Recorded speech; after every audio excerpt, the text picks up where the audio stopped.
Eh bien, merci de votre accueil. Je voudrais vous dire que je suis très heureuse d'être ici. C'est ma première sortie de Paris depuis la parution de mon livre qui est paru lundi, mon dernier livre qui s'appelle Les Conquérantes. Et je suis d'autant plus heureuse de me retrouver dans une maison André Malraux, que j'ai une passion pour André Malraux. Et un de mes derniers livres, c'était De Gaulle-Malraux, une histoire d'amour, où j'ai découvert deux êtres extrêmement sensibles et avec de grandes fragilités qui m'ont passionnée. Alors, bon, c'est assez rare qu'une journaliste doive parler d'elle. C'est pas mon naturel de parler de moi. Généralement, je préfère faire parler les autres.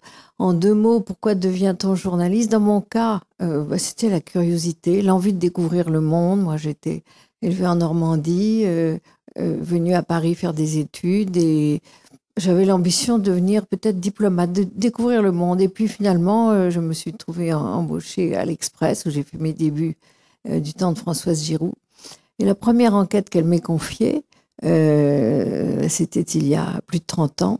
Et c'était comment vit-on avec 1000 francs par mois. On pourrait refaire la même chose aujourd'hui avec comment vit-on avec 1000 euros par mois. Ça devait correspondre à peu près au même niveau de vie.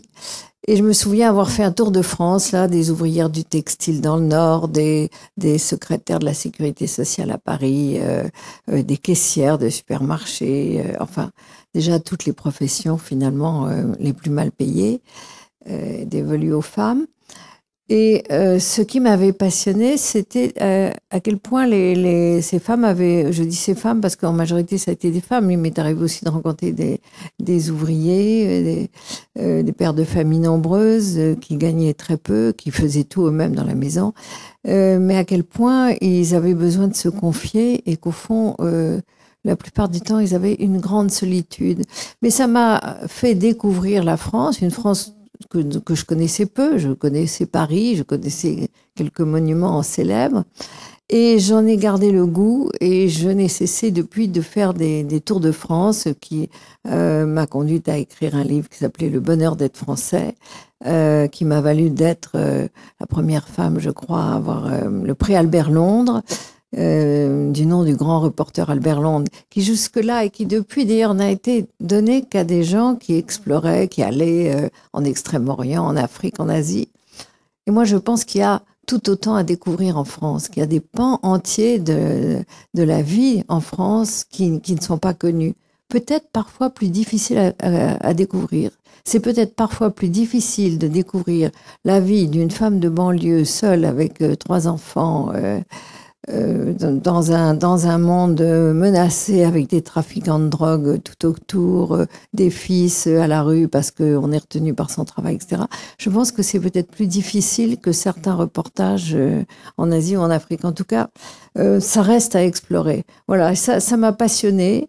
Et c'est comme ça que j'ai assisté aux mutations de la France, que j'ai vu mourir l'industrie textile du Nord, les hauts fourneaux de Lorraine, que j'ai vu évoluer l'agriculture bretonne, vers l'élevage intensif de poulets, de porcs.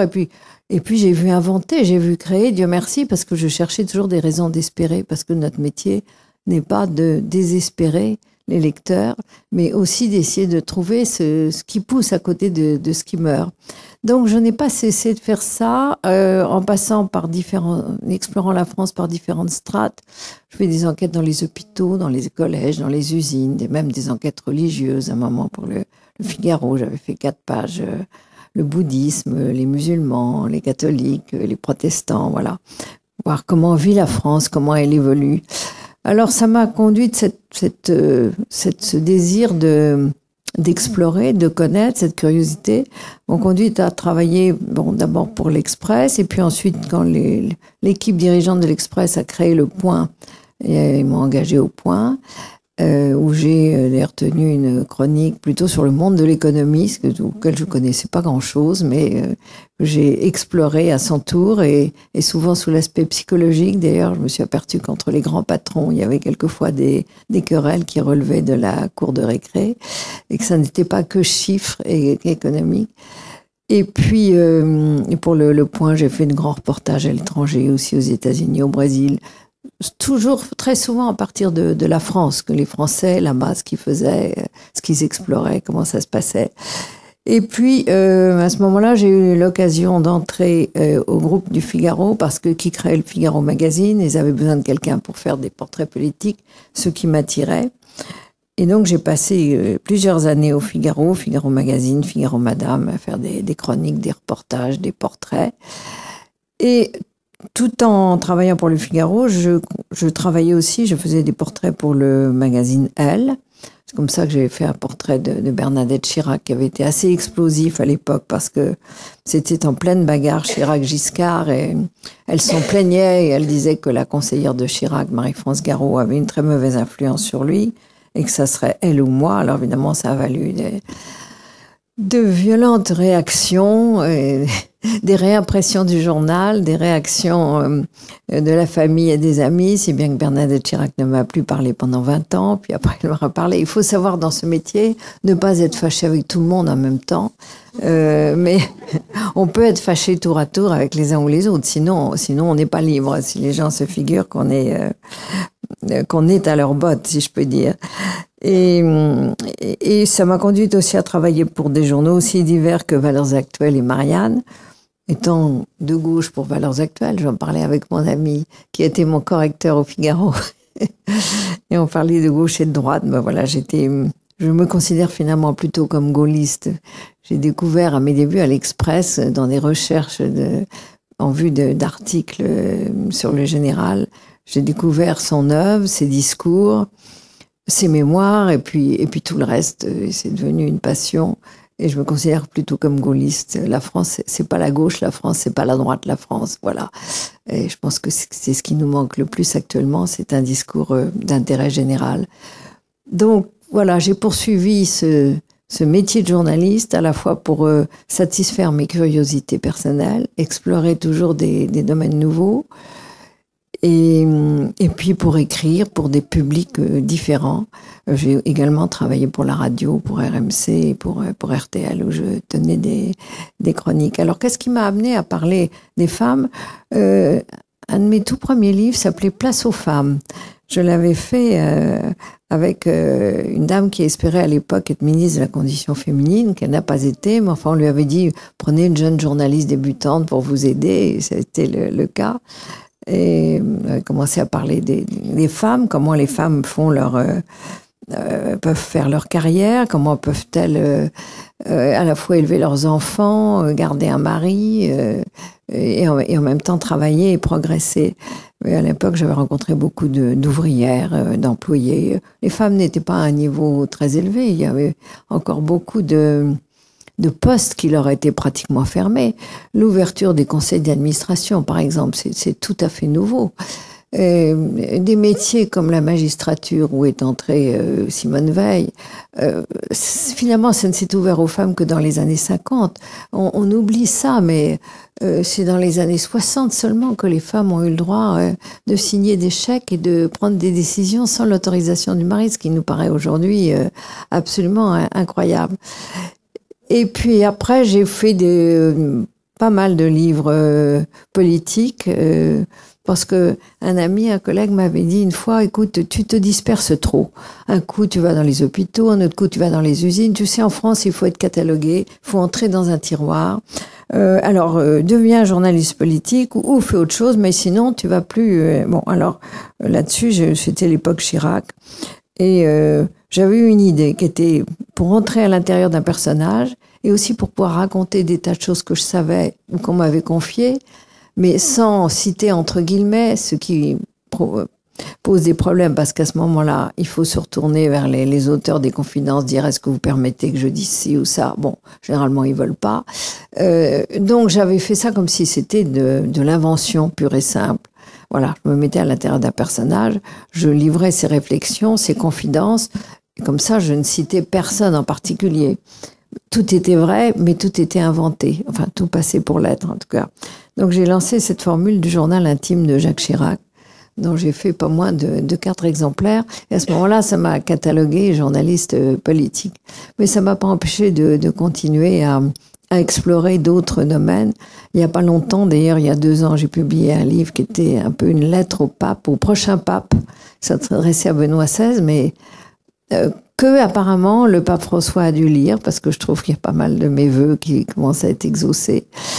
Et j'avais fait une enquête, à travers les fidèles de la religion catholique, les déçus par une église que j'estimais trop proche des pouvoirs, de l'argent, des honneurs, trop éloignée de l'évangile, comprenant pas les problèmes des divorcés, des femmes seules, de la contraception, voilà.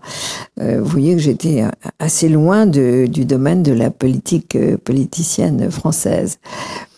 Et auparavant, j'avais écrit un livre sur les couples présidentiels que j'avais appelé Tigre et Tigresse. C'était le mot d'un ministre qui m'avait dit à propos de Georges Pompidou et de sa femme, ils étaient tigres et tigresses.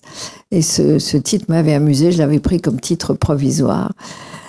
Et puis, j'avais un ami qui était Pascal Sevran, qui un jour me dit « Mais c'est épouvantable ce titre, ça fait pas sérieux du tout, tu peux pas garder ce titre. » Alors il appelle un éditeur, les éditions Plomb, en disant « Il faut changer ce titre. » Trop tard. Et puis finalement, le titre a eu du succès. Et je plongeais dans l'histoire des couples présidentiels parce que j'avais été agacée de voir que tous les livres de mes confrères sur les présidents de la République, qu'ils soient De Gaulle, Pompidou, Giscard, Mitterrand, accordaient très peu de place à leurs femmes. En gros, un paragraphe, au mieux la moitié d'un chapitre. Et moi, j'avais découvert que ces femmes jouaient un rôle absolument essentiel. Elles étaient là comme un soutien moral, un soutien affectif. Elles étaient, j'allais dire, pas seulement le refuge du guerrier, mais dans les moments les plus difficiles, parce qu'il faut bien voir que le combat politique est quelque chose d'extraordinairement difficile, que ces hommes, si forts soient-ils, ont des moments de déprime, même Général de Gaulle, même Mitterrand. Et à ce moment-là, elles ont joué un rôle mais primordial auprès d'elles. Quand De Gaulle était sur le point de tout plaquer en 65 parce qu'il était mis en ballottage par Mitterrand, c'est quand même Yvonne qui était là, qui lui apportait un réconfort et la solidité et la stabilité du foyer. Quand Mitterrand perd son immunité parlementaire, qu'il est accusé de toutes parts à cause de l'affaire de l'Observatoire, un attentat faux ou vrai dans lequel dont il aurait été la victime, enfin on ne sait jamais, on ne sait pas s'il avait inventé ou pas. Enfin, ses propres amis le lâchaient. Et Danielle Mitterrand prend sur elle d'aller voir le directeur de France Soir, qui à l'époque était un journal extraordinairement influent, avec plus d'1 million de lecteurs. C'était l'époque où on lisait des journaux. Et elle débarque chez lui un dimanche après-midi, à l'heure où tous les invités célèbres, intellectuels, hommes politiques sont là à jouer au bridge, à jouer aux cartes, à boire le thé ou le whisky. Et elle lui dit « Tu peux pas laisser tomber François comme ça, t'es Pierre Lazareff. » Ces femmes ont été des battantes et des femmes solides. On l'a vu aussi ensuite avec Bernadette Chirac. Et l'étape suivante, eh bien, je constate que les femmes, y compris les femmes de président, commencent à se dire « et pourquoi pas moi ?» Et finalement, voilà, je ne suis pas seulement faite pour soutenir, je pourrais peut-être faire les choses moi-même. Il y a des choses que peut-être je ferais aussi bien, que peut-être je ferais mieux. Et en tout cas, et leurs filles sont élevées comme ça, parce que leurs filles font des études supérieures, ou parfois elles sont plus brillantes que les garçons du même âge. Et donc, l'étape suivante, tout naturellement, ça n'était plus les femmes qui sont là dans l'ombre pour seconder les hommes de pouvoir, mais c'était les femmes qui, elles-mêmes, veulent avoir le pouvoir. Et donc, j'ai commencé à travailler sur ce sujet, à en rencontrer de nombreuses femmes. Il est vrai qu'il y en avait certaines que je connaissais depuis 25 ans. C'était le cas de Simone Veil, que j'ai suivi, j'allais dire, tout au long de sa carrière. C'était le cas de Martine Aubry, même de Ségolène Royal. Et puis, il y avait les nouvelles arrivantes, Nathalie Kosciusko-Morizet, Anne Hidalgo, Valérie Pécresse, la nouvelle génération, les Ramayad, etc. Donc, j'ai commencé à les suivre pour voir comment était leur vie, leur ascension, les problèmes que ça posait, et leur arrivée au pouvoir. Et il se trouve que tout à coup, j'allais dire ça, d'une certaine façon, ça explose puisqu'on ne voit plus qu'elles. Je regardais ce matin la une, les informations de la semaine. De qui parle-t-on? On parle de 3 femmes. Il y a d'abord Christiane Taubira, qui fait la une parce qu'elle a été élue femme de l'année par le magazine Elle. Elle a été attaquée, elle a été l'objet d'attaques racistes, et en même temps, elle est extraordinairement contestée pour ce projet de réforme pénale, notamment la fameuse peine de probation qui pourrait remplacer la prison pour certains. Elle est jugée beaucoup trop dure et brutale par nombre de magistrats qui sont réunis, je crois, aujourd'hui, justement. Donc c'est un portrait très contrasté. C'est de toutes les femmes que j'ai rencontrées et que j'ai suivies, en France en tout cas, la seule femme tribun, ce qui n'est pas rien. Les femmes ont souvent un problème de voix et d'expression. D'abord, elles ont des voix trop dans les aigus, elles n'ont pas suffisamment travaillé leur voix, ou question de nature aussi. Elles ne s'exposent pas autant physiquement que les hommes, parce qu'il reste une pudeur ou une timidité. Mais c'est en train de changer. Les femmes qu'on a connues en costume gris, avec juste une petite écharpe de couleur, maintenant elles osent se mettre en talons aiguilles, à une tribune, en jupe courte. Elles osent montrer leur féminité. Elles en font une arme de séduction et une arme de pouvoir. J'ai découvert que les femmes en talons aiguilles, finalement, c'est aussi une façon de dominer. C'est une façon de séduire, mais aussi une façon de dominer. Alors, Christiane Taubira, elle utilise toutes ses armes. Il y a la séduction, il y a la force, une certaine brutalité parfois, et surtout un magnifique talent d'orateur, vraiment avec une culture époustouflante. Et puis la deuxième femme dans l'actualité, c'est Valérie Trierweiler. Valérie Trierweiler qui revient, j'allais dire, en force, parce que vendredi, certains d'entre vous savent peut-être que elle a pris la présidence de la fondation Daniel Mitterrand. Quand Daniel Mitterrand est décédé, c'est cette fondation qui s'occupait des libertés dans le monde, et laquelle Daniel Mitterrand avait beaucoup œuvré et beaucoup donné de sa personne. C'était une militante convaincue. Daniel Mitterrand est issu de la résistance, avec des parents très, très à gauche, très militantes.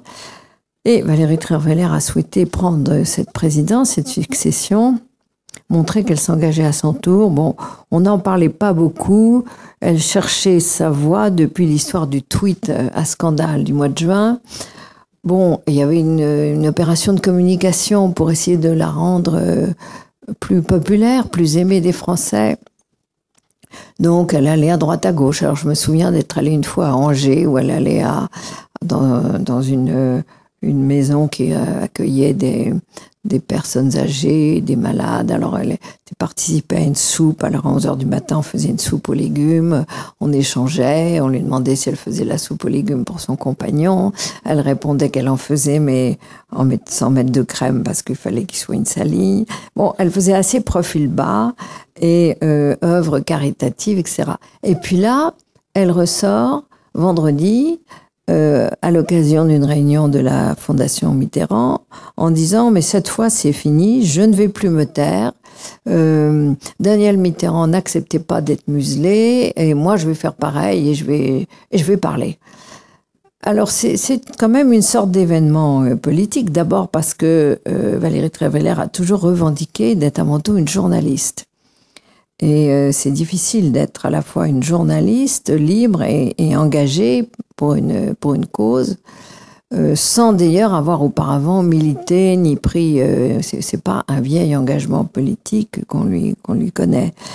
Et puis c'est apparu à certains comme une menace un peu à l'égard de son compagnon, de la même façon que le tweet du mois de juin disant qu'elle allait soutenir l'adversaire de Ségolène Royal à La Rochelle était un peu une réplique à son compagnon François Hollande, qui a peut-être un peu à l'insu de son plein gré, avait accepté de soutenir Ségolène Royal, en tout cas sur ses affiches.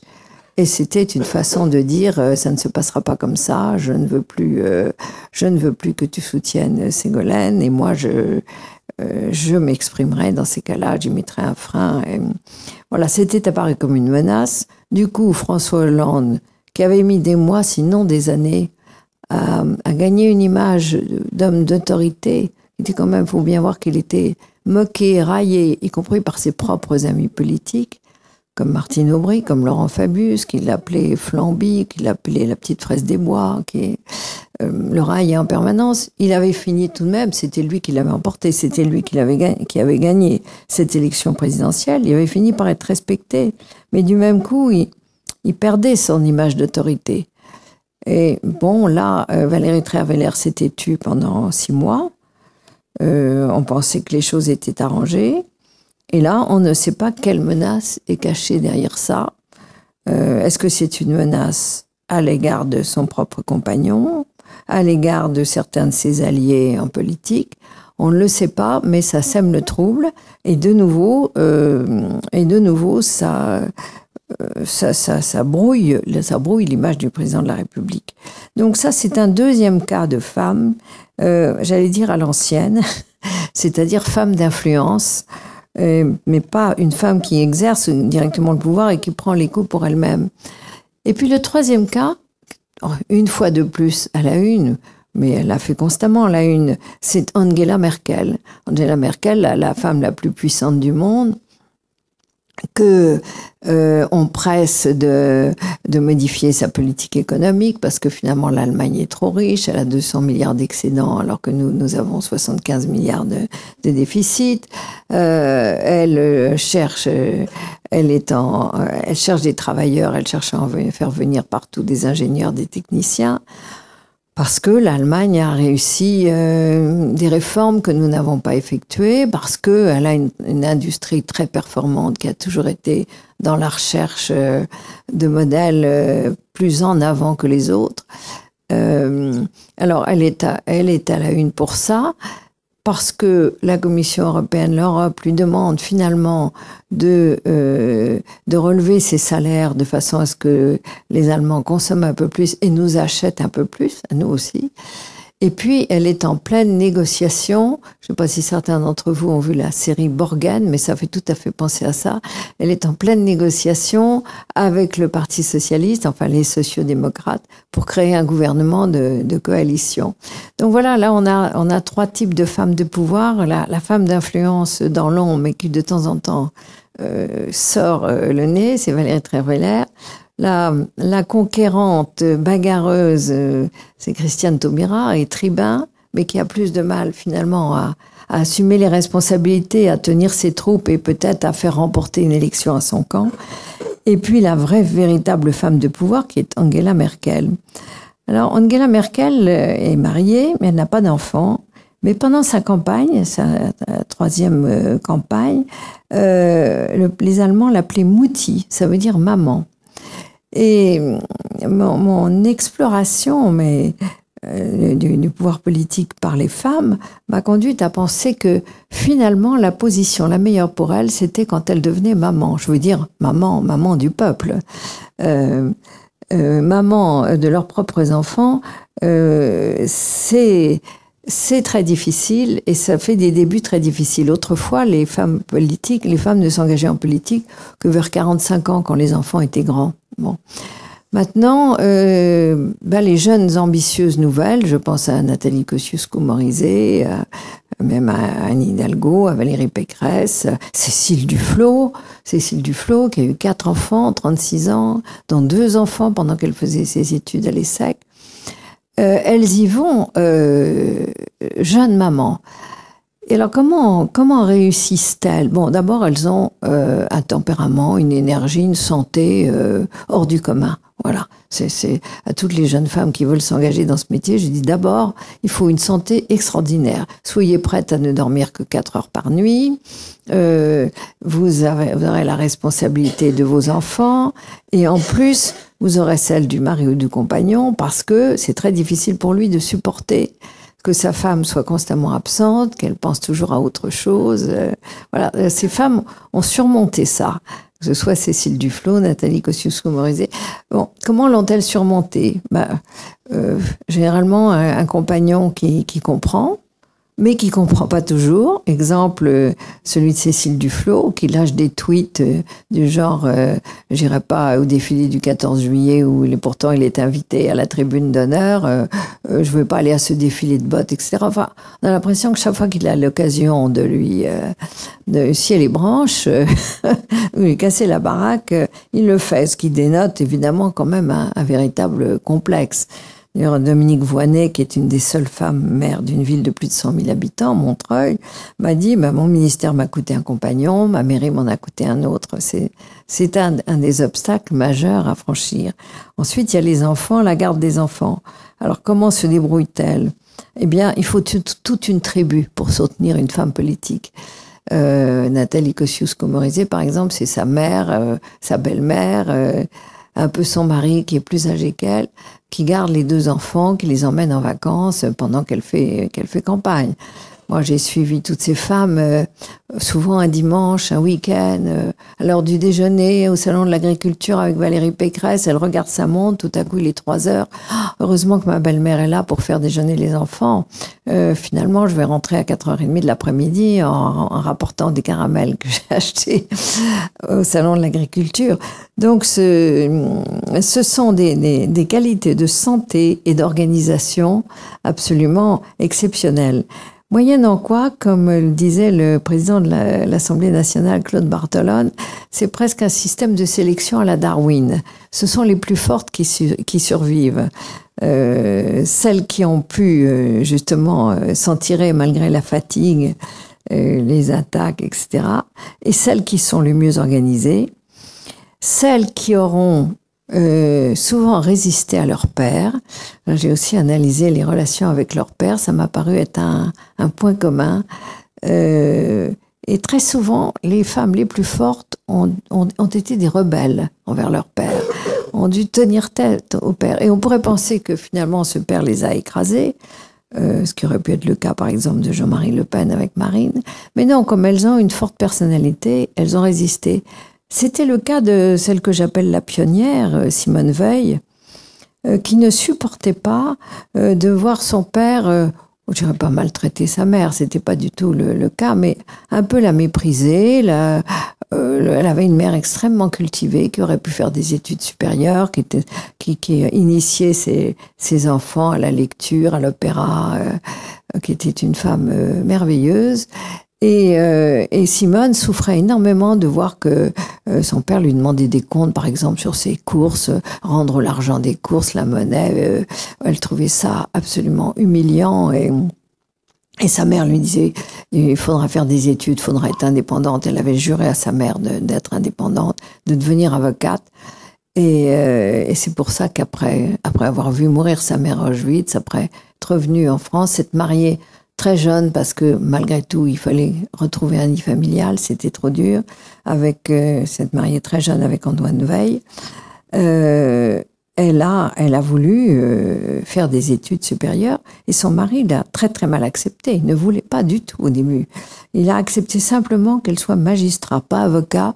Il pensait qu'il y avait moins de risques. Elle en riait d'ailleurs. Me raconter ça, je me disais, il suffisait effectivement d'accepter un déjeuner avec un homme, et il croyait que l'affaire était faite. Bon, c'était la même chose chez les magistrats ou chez les avocats. Enfin bref, elle a réussi à être magistrat. Et puis là où il n'avait pas vu venir le coup, c'est que lui, qui était dirigeant d'entreprise, qui avait fait l'ENA, etc., espérait beaucoup faire une carrière politique. Eh bien, c'est sur elle que c'est tombé, parce que c'est elle que Giscard avait repérée comme magistrat, s'occupant des prisons, déjà assez brillante et célèbre. C'est à elle qu'il a confié le ministère de la Santé, avec la tâche énorme de faire voter la loi sur l'IVG, sur laquelle d'ailleurs on l'a bien laissé tomber, parce que Chirac, Premier ministre, n'est pas intervenu, Giscard a pris du recul, et c'est elle qui a dû affronter toute seule la tempête. Mais le mari n'était pas véritablement un soutien dans ces cas-là. Ça n'est qu'après que tout de même il a reconnu qu'il avait été un macho et qu'il est devenu un mari très, j'allais dire très aimant. Il l'avait toujours été certainement, mais enfin plus en soutien de sa femme. Et dans les autres cas de figure, moi, Martine Aubry, parce que j'ai utilisé pour chacune des comparaisons littéraires ou des comparaisons de l'histoire. Martine Aubry, je dis, c'est un peu la vengeance d'Iphigénie. Iphigénie est sacrifiée aux dieux par son père pour gagner la guerre, et elle sacrifie ses pères. Elle a, d'une certaine façon, sacrifié Jacques Delors en menant la loi sur les 35 heures. Parce que lui était de cette gauche social-démocrate de la négociation, comme la CFDT, et il pensait que c'était une bonne chose, les 35 heures, mais qu'on allait procéder par étapes, par accord d'entreprise. Et elle a imposé cette loi couperet avec Lionel Jospin, et ça a été très dur pour son père. Et d'ailleurs, on a pu se demander s'il n'y avait pas aussi une façon de donner une leçon à son père, qu'il avait peut-être déçu en se dérobant devant la perspective de la présidentielle.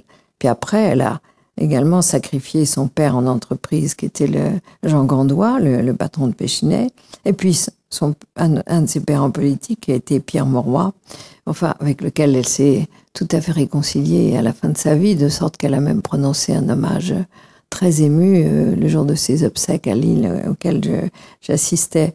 Et donc, vous voyez, ces femmes sont toujours prises entre un homme le père, un homme le compagnon, ou plusieurs hommes les compagnons. Ben, c'est à nouveau le cas avec Ségolène Royal, rebelle à son père, au point qu'elle lui fait un procès pour qu'il paye une pension pour poursuivre ses études, et qu'il paye une pension à sa propre mère, qui avait dû quitter le domicile conjugal, n'en pouvant plus de la brutalité du père. Et ensuite, problème avec le compagnon, qui n'est autre que François Hollande. Et ça continue, bien sûr, mais là, nous ne sommes pas dans le rôle d'une Valérie Trierweiler, nous ne sommes pas dans le rôle d'une femme d'influence à travers un homme. C'est une femme qui émerge vraiment, j'allais dire, pour son propre compte, même si c'est une métamorphose assez saisissante à laquelle j'ai assisté.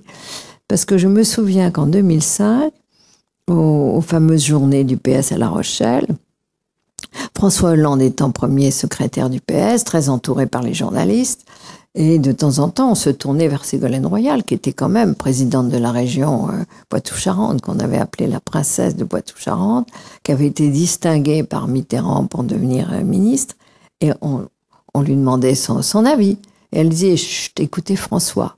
Elle était vraiment dans le rôle de la femme debout, soumise, écoutant le mari. Et puis 3 mois après, elle laisse entendre qu'elle pourrait se présenter à la présidentielle. Tout à coup, elle en avait pris son parti, puisque peut-être des déceptions conjugales, mais aussi le fait qu'elle s'apercevait qu'elle était, j'allais dire, capable de faire le job. Et donc, ça lui a donné un essor formidable, et en même temps, une grande souffrance qu'elle subit toujours, parce que c'est extrêmement dur de gérer à la fois une séparation qu'il faut cacher, des enfants déchirés, la solitude, les attaques, et on en retrouve encore les suites aujourd'hui en politique, puisqu'au fond, ça rend quasiment impossible à Ségolène Royal, à mon avis, le retour au gouvernement, parce que ça serait un déchaînement de médias, de photos. Ont-ils échangé un sourire? Se sont-ils embrassés? Comment? Ça polluerait complètement le climat politique. Alors ça, ce sont pour moi les pionnières. Ensuite, j'ai brassé le portrait de celles que j'appelle les hussardes, c'est-à-dire qui sont très capables de se battre, mais à mon avis moins capables d'assumer le pouvoir. Donc j'ai mis Aurélie Filippetti, par exemple, la ministre de la Culture, qui est très bonne en scène, qui a une grande violence en elle, parce que son père et son grand-père, mineurs, en Lorraine, la fermeture des hauts-fourneaux, tout ça, ce sont des souvenirs extrêmement traumatisants. Et elle a été élevée dans cette violence, dans ce chagrin, dans cette souffrance. Et puis, une fois ministre, j'ai trouvé ça très cruel d'ailleurs. C'est à elle que François Hollande, l'autre jour, il l'emmène à Florange, et c'est à elle qui confie la tâche d'expliquer pourquoi, oui, finalement, on va fermer les hauts-fourneaux, mais on va faire un plan pour aider les gens à se reconvertir, etc. Pendant 3/4 d'heure, elle a dû expliquer ça. et c'était très dur. Il faut avaler beaucoup de couleuvres. Mais cela dit, je pense que la conquête, le combat pour l'élection lui conviennent beaucoup mieux que le rôle qui consiste à assumer, et y compris à assumer les allers-retours, les zigzags, les renoncements, les marches arrière. Et dans les autres hussardes, il y a Rachida Dati, star des hussardes, si je peux dire, qui pour moi est l'occasion manquée, parce qu'elle avait tout, un talent formidable, une énergie extraordinaire, la protection de Nicolas Sarkozy, qui lui a donné un poste très élevé du ministère de la Justice, puis l'a imposé à la mairie du 7e arrondissement. Et à mon avis, elle a gâché beaucoup de ses chances.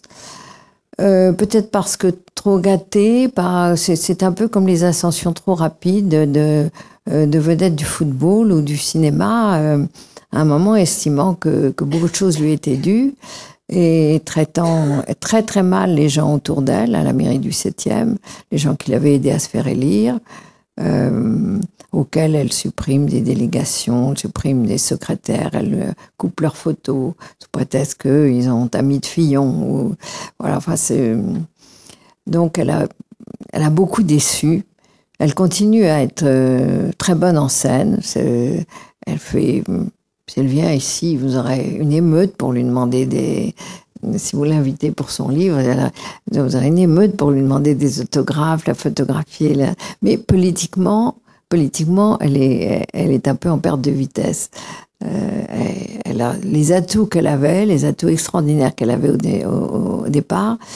Elle ne les a pas fait fructifier. Elle n'a pas donné suffisamment l'impression d'être responsable, d'être travailleuse, de tenir sa maison. D'autres, au contraire, ont cette conscience professionnelle et ce travail. Je pense à Valérie Pécresse, qui brigue la présidence de la région Île-de-France, qui, elle, est une grosse bûcheuse, sortie de l'ENA et de HEC, presque majeure deuxième de HEC, très jeune, qui va se présenter à l'Élysée du temps de la cohabitation, Jospin étant Premier ministre, Chirac vraiment, après l'échec de la dissolution, un peu seule, et elle va se présenter. Et à l'époque, Dominique de Villepin est secrétaire général de l'Élysée. Il est énarque lui aussi, mais il est passé dans un bien moins bon rang, et il avait quand même 2 ou 3 ans de plus qu'elle. Et il la reçoit comme ça, les pieds sur son bureau. Je ne sais pas si quelques-uns d'entre vous ont vu le film Quai d'Orsay, mais enfin bon, c'était à peu près ça. Et il lui dit... Ça vous gêne pas qu'on vous engage parce que vous êtes une femme? Il a le culot de lui dire ça, alors qu'il est beaucoup moins titré qu'elle, beaucoup moins brillant et probablement moins travailleur. Mais elle travaille énormément, arpente le terrain, va partout. Et peut-être est-ce dû aux relations avec son père, qui a toujours trouvé que si elle n'était pas première de la classe, ça valait rien. On a l'impression qu'elle en fait jamais assez. Il faudrait qu'elle soit première et pas seconde, et même quand elle remporte une élection, c'est encore pas assez. Mais voilà, c'est un autre type de personnage, et elle, je la mets plutôt dans la catégorie de celles qui vont régner. Alors dans celles qui vont régner, ça vous étonnera peut-être, j'ai mis aussi Cécile Duflot, parce que je dois dire que Cécile Duflot m'a soufflé par son énergie, sa capacité à maîtriser les contradictions et la façon qu'elle a eu de prendre le pouvoir. Il faut le faire, d'avoir réussi à battre Cohn-Bendit, puis Noël Mamère, à prendre la tête du parti, à élever 4 enfants en même temps, à changer de compagnon. Je la trouve très costaud. Alors, on peut être d'accord ou pas avec la ligne politique. D'ailleurs, on a un peu de mal à la suivre, cette ligne politique. On voit bien que les écolos voudraient qu'on renonce au nucléaire, qu'on renonce à des tas de choses. Mais en fait, ils n'obtiennent quand même pas grand-chose du gouvernement. Et ça ne les empêche pas de rester au gouvernement. Donc, ils s'arrangent avec leur conscience. Voilà, je crois que ça, c'est un peu... des arrangements de type 4e République. Enfin, jusqu'à présent, ça lui a réussi. Alors, l'épreuve de vérité, ça sera certainement les élections du printemps prochain. Elle a eu l'intelligence de se retirer de la course dans la bataille parisienne, parce que je crois qu'elle aurait fait un mauvais score, et je pense qu'ils feront aussi un mauvais score aux européennes, mais ça ne l'empêchera pas de rebondir et de continuer. Je vais vous parler de l'intelligence de se retirer de la course parisienne. C'est un épisode que j'ai trouvé intéressant et révélateur, parce qu'il y a évidemment autant de bagarres entre les femmes pour le pouvoir qu'entre les hommes. Et Bertrand Delanoë ne savait pas que Cécile Duflot avait l'intention de se présenter à Paris, aux législatives et puis peut-être aux municipales. Et Martine Aubry et Cécile Duflot sont très amies. Le mari de Cécile Duflot, qui est député, c'est Anne Hidalgo. Anne Hidalgo et Martine Aubry sont très amies. Le mari d'Anne Hidalgo, qui est député, a été directeur de cabinet de Martine Aubry. Et les deux couples partent ensemble à Venise. C'était il y a exactement un an, en novembre dernier. Et Martine Aubry avait signé son accord avec Cécile Duflot, lui donnant tant de postes aux législatives et puis une investiture à Paris. Et elle ne le dit pas à Anne Hidalgo. Et Anne Hidalgo rentre et elle l'apprend au cours d'une réunion. Donc ça a été une rupture terrible. Anne Hidalgo a dit je ne lui parlerai plus. Ça a été une rupture entre Anne Hidalgo et Martine Aubry à cause de Cécile Duflot. Voilà. Et finalement, Cécile Duflot, qui était la pomme de discorde, c'est pour le moment retiré. Mais ça promet encore de beaux combats. Et puis, dans les conquérantes qui vont régner, j'ai mis, bien entendu, Anne Hidalgo, qui a tout de même de fortes chances, je crois, d'emporter la mairie de Paris. Et Nathalie Kosciusko-Morizet, qui ne l'emportera pas forcément, qui a aussi des chances de l'emporter, mais qui, de toute façon, est promise à certainement une grande carrière politique, parce qu'elle a manifesté une grande force, une grande indépendance. Elle est respectée comme un homme, parce qu'elle est tout de même sortie de Polytechnique. Ça impressionne quand même beaucoup les auditoires masculins et féminins. Elle joue de sa séduction sans aucun scrupule, tantôt les cheveux dénoués, tantôt des talons aiguilles, tantôt des bottes, tantôt des ballerines de jeunes filles. Elle connaît ses sujets. Elle n'hésite pas à traiter les hommes de lâches et elle n'hésite pas à suivre sa ligne. Elle se destine, je crois, depuis longtemps, à affronter Marine Le Pen, parce qu'elle voit Marine Le Pen en finale de la présidentielle. Alors les Le Pen, j'ai eu la chance, si je peux dire, d'être reçue par la famille Le Pen à plusieurs reprises. Je suis allée au parc Montretout à Saint-Cloud. J'avais suivi Marine Le Pen plusieurs fois en campagne, je la connais depuis longtemps. Et j'avais rencontré Marion à l'Assemblée nationale, et j'avais rencontré Jean-Marie Le Pen au parc Montretout, mais j'avais pas vu encore l'ensemble de la famille, si je peux dire. Et là, j'ai été accueillie par la mère, Pierrette. Vous vous souvenez de Pierrette, qui était partie à grand fracas, qui avait fait la une de Playboy, s'était fait photographier nue en train de faire le ménage. Bon, elle est partie 15 ans. Pendant 15 ans, ses filles ne l'ont pas vue. Et Marine, qui était adolescente, là, en a quand même beaucoup souffert. Et puis, elle est revenue. Elle s'est réinstallée dans la propriété. Il y a une grande maison, il y a des écuries où habite Marine, il y a un petit chalet à l'entrée où habite Pierrette. Et puis, un appartement au-dessus où habite Yann, la mère de Marion. Donc, Pierrette m'a reçue, Yann était là, m'ont raconté leur vie. Je les ai beaucoup interrogées sur les relations entre Marine et Marion, puisque tout le monde dit qu'elles sont rivales. Et elles m'ont dit, mais pas du tout, elles s'entendent merveilleusement. D'ailleurs, Marine a été un véritable père pour Marion, parce que, me dit Yann, quand Marion est née, j'étais entre deux mariages, et finalement, j'avais eu une aventure avec un journaliste dont elle me dit le nom. Et Marion est née comme ça, et pendant 2 ans, c'est Marine qui a été son père, et Marion a un amour extraordinaire pour Marine à cause de ça. Et Marion a voulu porter le nom de l'homme qui l'a élevé, qui a été mon mari suivant, qui était Samuel Maréchal, mais néanmoins, elle a voulu rencontrer son véritable père, journaliste. Bon, voilà, tout ça était plutôt bien pour la famille, enfin, je trouvais, pour Marion, c'était... Donc, je raconte tout ça. Et là-dessus, alors, tempête de protestation de la famille me disant « Mais comment vous avez trahi un secret ?» Alors, c'était très étrange. Voilà, c'est parler de... Souhaiter que je parle de mon métier de journaliste. on est toujours dans ces zones. Il y a des interviews qu'on fait devant caméra, devant micro. Il n'y a pas de problème. Tout ce qui est dit est entendu. Il y a des interviews qu'on fait totalement off. Bon.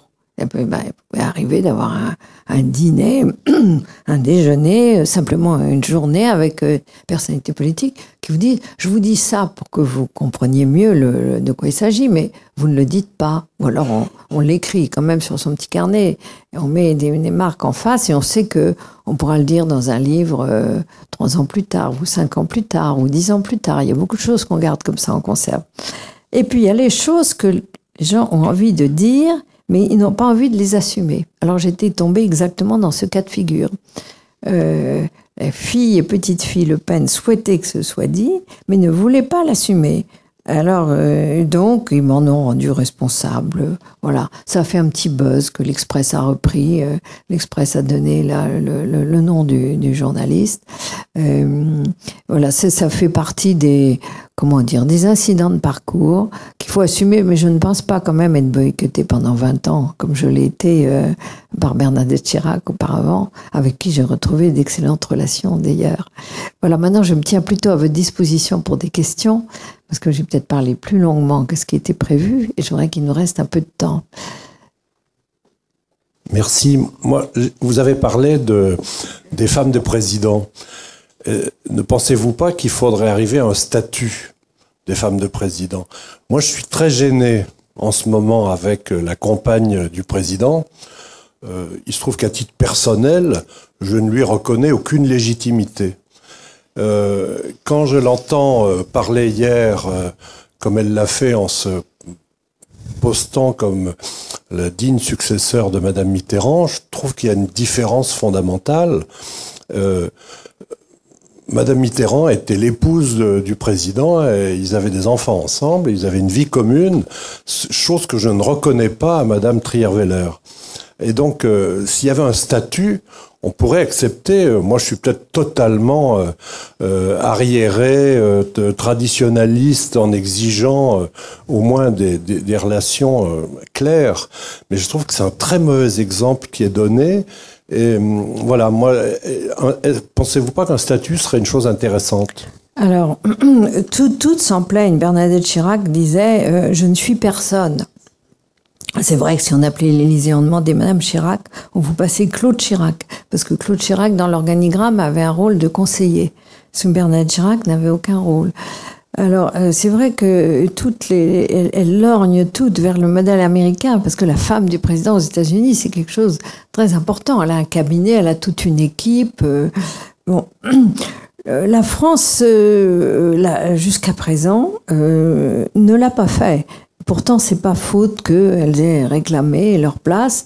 Et il faut croire que les hommes n'ont pas souhaité aller tellement plus loin pour la reconnaissance de... Pourtant, on sait bien que il suffit que le président de la République dise « c'est comme ça, vous obéirez à ma femme et quand elle vous demandera quelque chose, vous me le direz ». Mais bon, c'était le cas par exemple de Georges Pompidou qui avait énormément souffert des attaques contre sa femme, de l'affaire Markovic, et qui avait donné pour consigne tout ce qu'elle demanderait, c'est vrai, lui serait rapporté. En aucun cas, on ne lui refuserait les choses d'emblée. Ça passerait par lui et il tenait à ce qu'on la respecte. Est-ce que les suivants ont toujours donné ces consignes de façon suffisamment ferme? En tout cas, ce qui est vrai, c'est que la première dame, c'est un titre que nous avons repris des Américains, qui n'existe pas vraiment en France, n'est pas dans l'organigramme, et pourtant, elle a quand même un cabinet, elle a des conseillers en communication, elle a un bureau, il faut bien, elle reçoit des centaines ou des milliers de lettres par semaine, il faut bien quelqu'un pour l'aider à répondre à ces lettres, à savoir si elle doit assister à telle ou telle manifestation, ou elle doit représenter son mari ou l'accompagner. Mais c'est pas très clair, chacun en tire le parti qu'il veut. Giscard souhaitait à un moment que sa femme soit une femme moderne, alors il la mettait en avant, il l'avait envoyé même prononcer un discours à sa place. Mais à l'époque, les gaullistes qui étaient un peu, macho, avaient estimé que c'était tout à fait ridicule, c'était presque une infraction à la Constitution. Enfin bon, et la pauvre Anémone, tout le monde lui est tombé dessus à bras raccourcis. Ça lui a d'ailleurs valu des numéros du Canard enchaîné terribles. Bon, finalement, elle est rentrée dans l'ombre. Mais c'est à géométrie variable. Ça dépend de la personnalité du président, de la personnalité de sa compagne. Alors là, c'est un nouveau problème du fait qu'ils ne sont pas mariés. Ça, c'est effectivement. Mais il faut dire aussi que la France a beaucoup évolué, qu'il y a énormément de couples qui ne sont pas mariés. On est dans un cas de figure différent. Vous savez, Mitterrand avait dit à Rocard, ne divorcez jamais. Il ne faut pas divorcer si on veut devenir président de la République. Bon, on voit bien aujourd'hui que ce n'est pas un obstacle. Sarkozy a divorcé 2 fois. Bon, ça ne l'empêcherait peut-être pas d'être réélu. Hollande a eu plusieurs compagnes. Bon, c'est accepté dans la mesure où ça ressemble davantage à la France d'aujourd'hui. Mais il n'en reste pas moins qu'il faudrait certainement qu'il y ait un statut. Oui. C'est pas l'urgence dans les priorités des revendications féminines, c'est ça. Et ça ne concerne qu'une femme, tandis qu'il y a des centaines de milliers de femmes battues. Donc Est-ce que les femmes qui ont fait l'objet de votre livre ont eu un retour sur ce que vous avez écrit sur elles? Est-ce qu'elles vous ont donné un retour? Vous savez, c'est tout récent, parce que je viens de leur envoyer. Peut-être l'avez-vous soumis avant de non, ça je... Vous ne craignez donc pas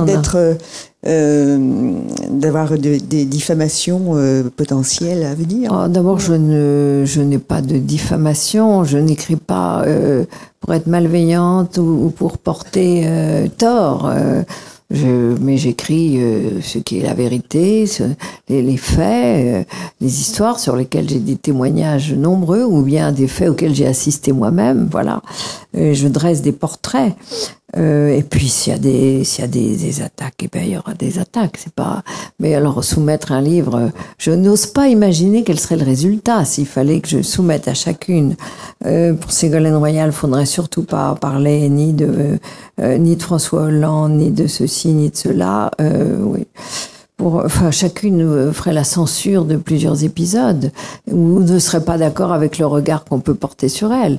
Rachida Dati ne supporterait pas qu'on parle de ses comportements, qu'on parle de ses pulls Lacoste et de ses robes ceci et de ses contrats avec les grands couturiers. Il n'y a pas beaucoup de choses, je crois, qu'elle supporterait. Non, pardonnez-moi. Évidemment, on ne pourrait pas écrire grand-chose. Oui. Non, pardonnez-moi, le mot soumettre n'était pas le bon mot.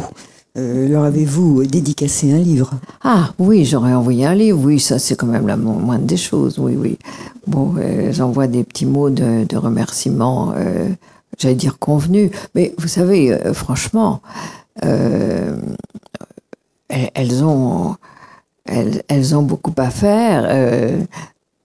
Donc, je suppose qu'elles se jettent sur le chapitre qui les concerne. Et puis forcément, même si par ailleurs on me trouve pas malveillante, il y a forcément des choses qui leur déplaisent, c'est évident. Mais il y a aussi toutes celles dont je ne parle pas. C'est ça le pire.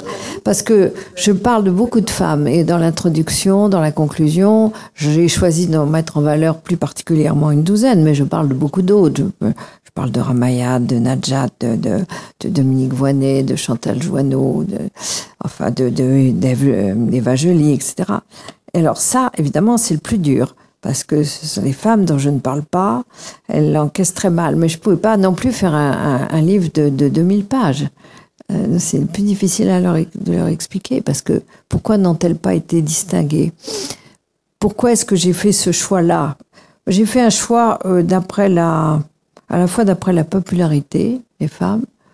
Une femme comme Simone Veil, c'était pour moi impossible de ne pas en parler. Et puis c'était vraiment la pionnière. J'ai voulu faire un équilibre politique aussi, à peu près autant à gauche qu'à droite.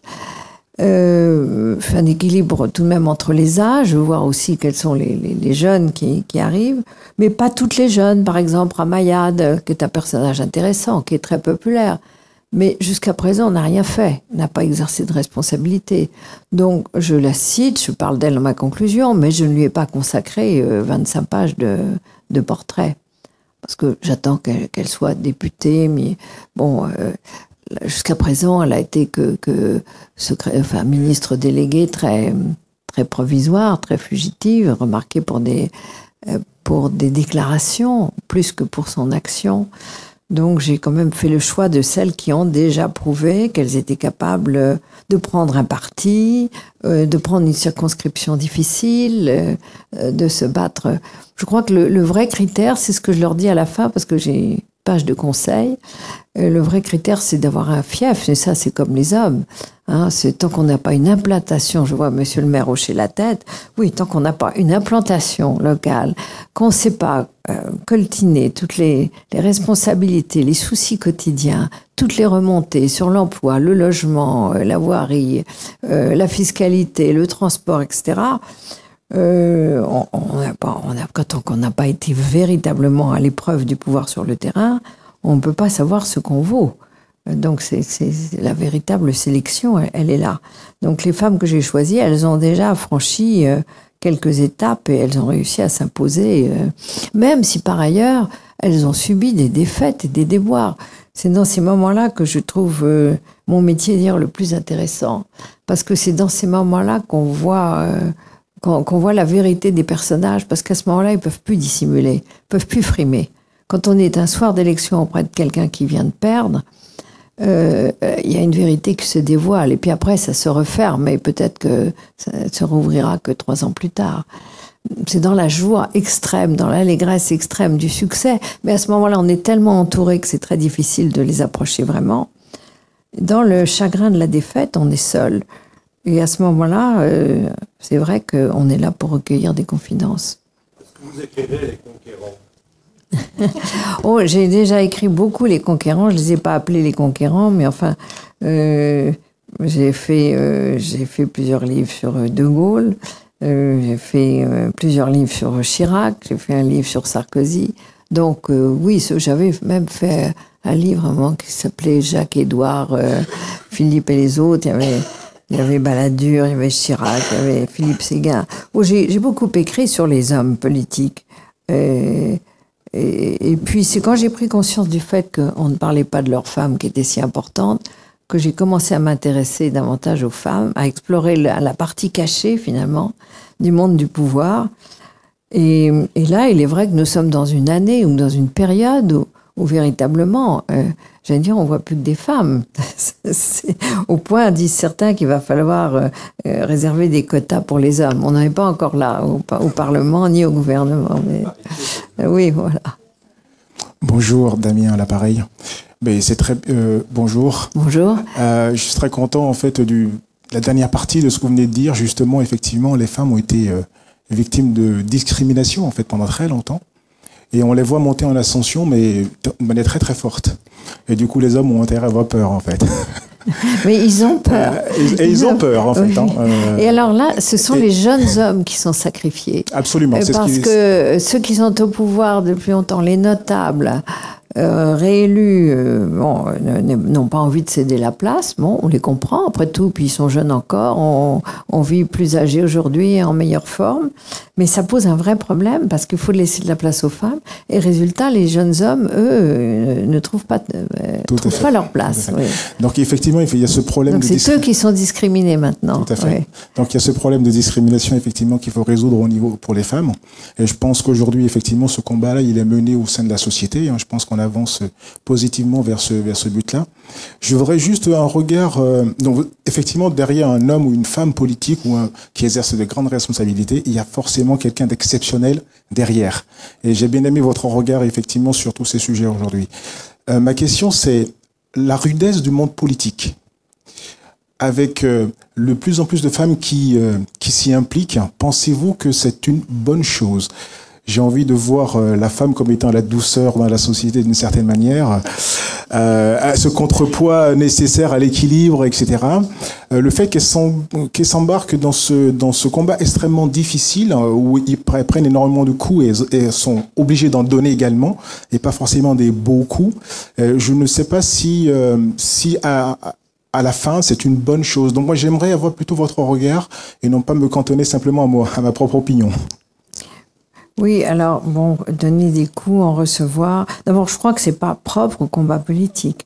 toutes les femmes qui travaillent dans tous les domaines, dans les entreprises, dans la magistrature, chez les avocats, enfin, dans toutes les professions, il y a combat. Faut pas se leurrer. Où il y a un chef de service qui vous persécute, où il y a harcèlement sexuel, où il y a, enfin, c'est pas propre à la politique. C'est peut-être encore plus dur en politique parce qu'on est en plus très exposé aux médias. Bon, alors la moindre chose, évidemment, vous vous retrouvez à la une, en photo, ça c'est pas agréable.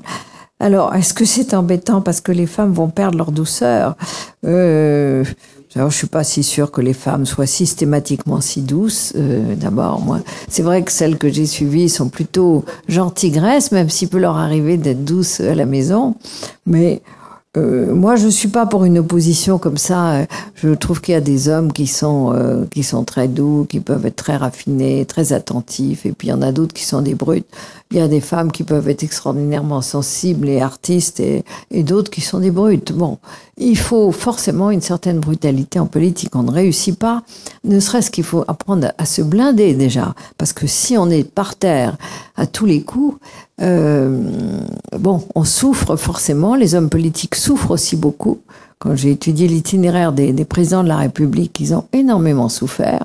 Que ce soit De Gaulle, Pompidou, Giscard, Mitterrand, souffrent beaucoup. Il faut de la famille, de l'amour autour d'eux, puis le temps surtout, le temps pour surmonter. Mais je ne crois pas vraiment que les femmes dans le monde moderne, les femmes travaillent de toute façon maintenant.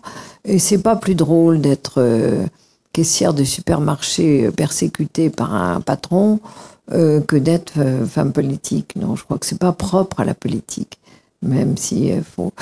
Alors, on me demande souvent ce qu'elles apportent. Je crois vraiment que ce qu'elles apportent, d'abord peut-être que de façon générale, elles sont un peu moins dupes de la vanité du pouvoir. Elles sont moins dupes des apparences. Combien de fois j'ai vu des hommes, une fois qu'ils arrivent dans un bureau de ministre, ah là là, si maman voyait ça, ou si papa voyait ça, et bon, elles sont pas dupes du décorum. Elles sont plus accrochées à ce qui se fait vraiment, à ce qu'on peut faire vraiment, ou pas. Elles ont plus, je trouve, de lucidité sur le pouvoir et même d'ironie. Mais à part ça, on peut dire aussi qu'elles sont un peu plus en contact avec le réel, dans la mesure où même une femme ministre, quand elle rentre, si on a oublié d'acheter du pain ou du lait, c'est quand même elle qui va le faire plus que le mari. Et si le petit est malade, c'est quand même elle qui va s'en occuper. Et si elle le fait pas, elle est tellement culpabilisée, ça la détruit, quoi. Donc les femmes sont obligées de rester davantage au contact du réel. Je crois que ce sont leurs deux grandes différences. À part ça, elles peuvent être menteuses, calculatrices, brutales. Bon, je les ai souvent appelées des tigresses d'ailleurs. Sinon elles sont laminées. Sinon elles ne passent pas. Même pour être, n'est-ce pas, Monsieur le Maire, pour être élu d'une ville moyenne, il faut en encaisser pas mal. Il faut être capable de surmonter la violence, les mauvais coups, les mauvaises nouvelles au milieu de la nuit, enfin que sais-je. Mitterrand appelait ça des décharges électriques. Il fallait être capable de surmonter des dizaines de décharges électriques par jour. Bonjour. Bonjour. Merci pour vos propos et vos enseignements très intéressants. Je voulais savoir justement dans ce monde de brut s'il y avait une solidarité ou une entraide particulière, une sorte de réseautage dans le bon sens du terme entre les femmes, vu qu'on arrive maintenant à 2 générations. Mais c'est vrai que vous touchez un point très important, parce que très longtemps, c'est ce qui a manqué aux femmes. Parce qu'elles n'ont pas l'expérience du pouvoir. Les hommes sont au pouvoir depuis des siècles. Donc c'est vrai qu'ils ont des réseaux, à la fois des réseaux d'anciens des grandes écoles, des réseaux des clubs politiques, des clubs sportifs, enfin toutes sortes de réseaux. Et les femmes ont longtemps été instrumentalisées et mises en concurrence par les hommes, appelées même à dire du mal les unes des autres, enfin bon. Et il y a des phénomènes assez nouveaux qui se produisent. Alors, par exemple, je pense qu'une des pionnières en matière de réseau, c'est Martine Aubry. Parce qu'elle a été dans le monde de l'entreprise. Elle a été directrice chez Péchinet. Elle a vu comment ça fonctionnait. Et très vite, elle est entrée dans des clubs elle-même. Elle a créé une fondation dans laquelle elle a fait venir des grands patrons qui l'ont financée. Elle a créé des réseaux. Elle a des réseaux un peu partout, dans les milieux féministes, dans les milieux d'entreprise. Mais c'est assez nouveau. Il y a peu de femmes qui les fait encore. Elle s'est, je veux dire, associée d'une certaine façon avec Christiane Taubira et Cécile Duflot. Elles sont liées. Elles vont se soutenir les unes les autres quand il y a des réunions, des colloques, mais c'est assez nouveau, les autres n'ont pas encore appris ça. Et puis, il y a un phénomène assez nouveau aussi, mais encore relativement isolé, c'est les femmes qui apprennent à ne pas dire du mal des autres. Alors ça, il y a un modèle, c'est Christine Lagarde. Christine Lagarde est citée par toutes les femmes qui ont travaillé avec elle, parce qu'elle a été toujours impeccable. D'abord, elle les soutenait quand elle était ministre de l'économie, qu'une autre était ministre déléguée ou secrétaire d'État. Elle les soutenait. Si elle parlait à l'Assemblée, elle restait spécialement pour les entendre. Et quand elle est partie au FMI, elle a dit par exemple à Valérie Pécresse, elle lui a dit, écoute, mais enfin, tu es la meilleure pour me succéder. Valérie Pécresse était ministre du budget à l'époque. Mais il y avait François Baroin qui était candidat, qui n'a pas fait d'études très, très poussées, qui ne parle pas un mot d'anglais. Bon, Valérie Pécresse parle couramment l'anglais, elle parle aussi d'ailleurs le russe, parce que son père l'avait envoyée dans un camp soviétique quand elle avait 16 ans, pour passer les vacances, moyennant quoi elle a appris à parler le russe. Bon, elle avait toutes les qualités. Eh bien, c'est Christine Lagarde qui lui a dit, mais tu dois oser, tu dois y aller. Eh bien, elle n'a pas suffisamment osé, du moins elle n'est pas allée se traîner, se tordre les mains et se traîner par terre devant Chirac, et c'est Baroin qui l'a emporté. Et ça, c'est assez nouveau, une femme qui donne confiance aux autres et qui leur dit, tu es capable d'eux, je te soutiendrai, etc. Donc ça vient, vous voyez, ça vient, mais j'allais dire avec des siècles de retard. Il faut ajouter le fait que, comme la jeune génération a fait des grandes écoles, souvent, par exemple, il y a très peu de polytechniciennes encore, et d'anciennes polytechniciennes comme NKM. Mais quand il va y en avoir un peu plus, peut-être qu'on en trouvera davantage dans les associations d'anciens. Donc ces associations sont très puissantes dans tous les domaines de la vie économique et politique.